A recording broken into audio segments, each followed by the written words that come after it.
A couple of days ago, I made a post here on YouTube showing side-by-side benchmark results of my 9070 XT almost matching my 4090 in Assassin's Creed Shadows with ray tracing enabled. The post got pretty good interactions and we had some interesting conversations, and you're looking at this very benchmark the post was based off of right now. Despite AMD performing pretty well in the AC games, I promised that I would look more into this and test actual gameplay as well, and I have, guys. And unfortunately, these results were incorrect. Some setting I assume RT reflections must not have engaged on the 9070 XT, and it sucks even more because I hate being a source of misinformation. Even though unintentional, the outcome is still the same. So I do apologize for that, and I went ahead and deleted the post because it was the right thing to do. Now, let's quickly go through some of the new benchmarks I redid, and then we'll look at some actual gameplay between these two GPUs, FSR 3, FSR 4, DLSS 4, because either way, the 9070 XT is still a very capable GPU that can actually do 4K with ray tracing in this game, and with the FSR 4 mod, it looks great.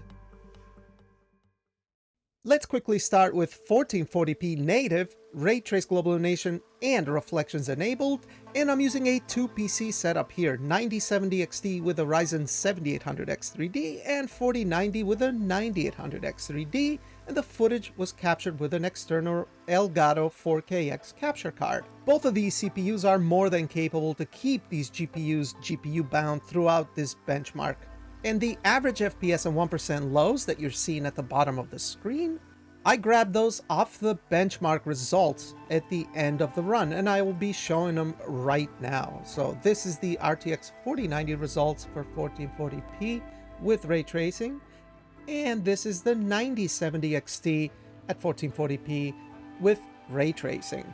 And as you can see, they're both very capable. Obviously the 4090 is quite a bit ahead, as you would expect it to be, but the 9070 XT does extremely well, able to stay very close to 60 FPS with very nice 1% lows. So yeah, 9070 XT can do 1440p, no problem here. Let's look at one more 1440p run, and this time with FSR and DLSS quality. We're still targeting 1440p with ray trace global illumination and reflections, and we get very good performance from both GPUs actually. The 4090 does extremely well here, averaging 89 FPS with 73 FPS 1% lows, and the 9070 XT, again, very good FPS, 73 average with 62 1% lows. So yeah, 1440p is not a problem for either GPU.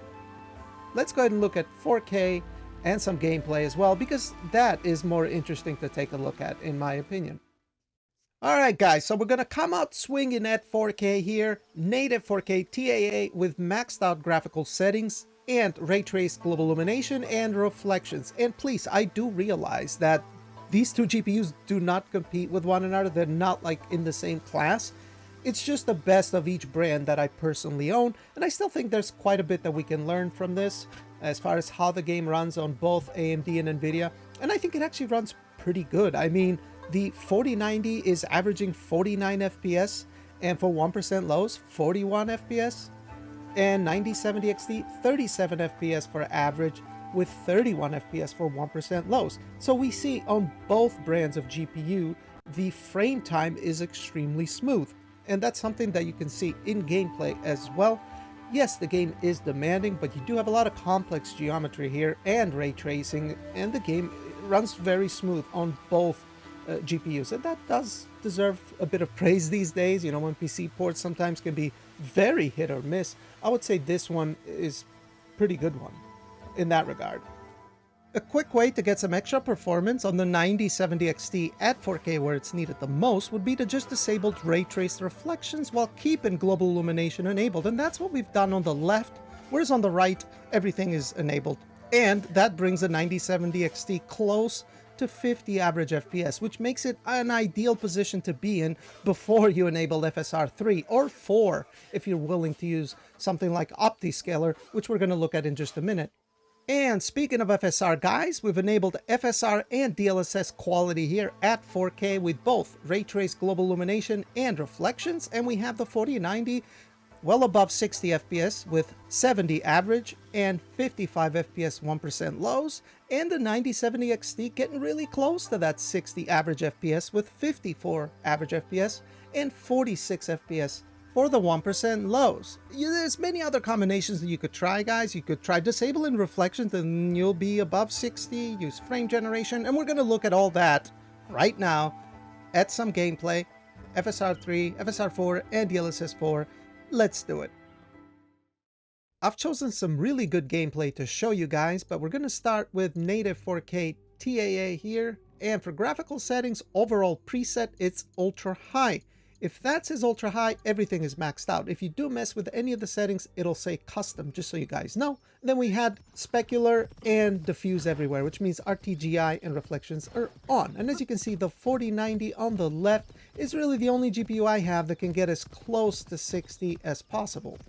The 9070 XT still putting a very good fight here, and guys, keep in mind it was a bit of a nightmare to try to get aligning footage because I'm working with two PCs and weather can be a bit randomized here. So the 4090 looks a bit more cloudy and more foggy. That's the weather random effects that can happen here in this game. So that's kind of unavoidable, but it doesn't really affect the performance all that much. What does though is entering this town. Entering this town makes the game a bit more demanding, right? You have more complex geometry, all the buildings, ray tracing, and all that stuff. It does become a bit more demanding. Not by a ton, but it is rather noticeable. Well, we got some upscaling, so let's go ahead and check it out. Alright, so what I did was I ended up installing OptiScaler on the 9070 XT, and we're using the DLSS inputs for FSR 4, as you can see here, and it definitely makes a massive difference, guys, using FSR 4 in this game. I will show you how it compares to FSR 3 as well in a little bit, by the way, but it looks really nice. And if we compare it to the 4090 with DLSS quality transformer model on the left, well, I mean, I think the 9070 XT is doing really good here. It's extremely close to 60 FPS, with the 4090 at around 70 FPS or so. So yeah, I think it's doing pretty well. Now, yes, once we arrive in this town, the 9070 XT and 4090 as a result will drop a little bit below 60 for the 9070 XT, as you can see here, but it will eventually settle into the 50s. Now, one thing I noticed on the 9070 XT is that we do get a bit of an unstable frame time as we enter the town. So I'm not really sure what that is about. Maybe the 4090, since it has the wider bus width, it can cope with it better. On the memory side, just a speculation on my part. But overall, I mean, I still think the game is extremely smooth on the 4090. And on the 9070 XT, yeah, maybe there can be some areas where it becomes a little bit of a challenge. But as you can see, it does eventually settle down. It looks pretty good. And you could also target more aggressive upscaling with FSR 4 because it looks so much better than FSR 3. And I will show you in a little bit, we're going to try to hit 120 FPS at 4K with the 9070 XT. And I think we're going to be able to get really close, by the way.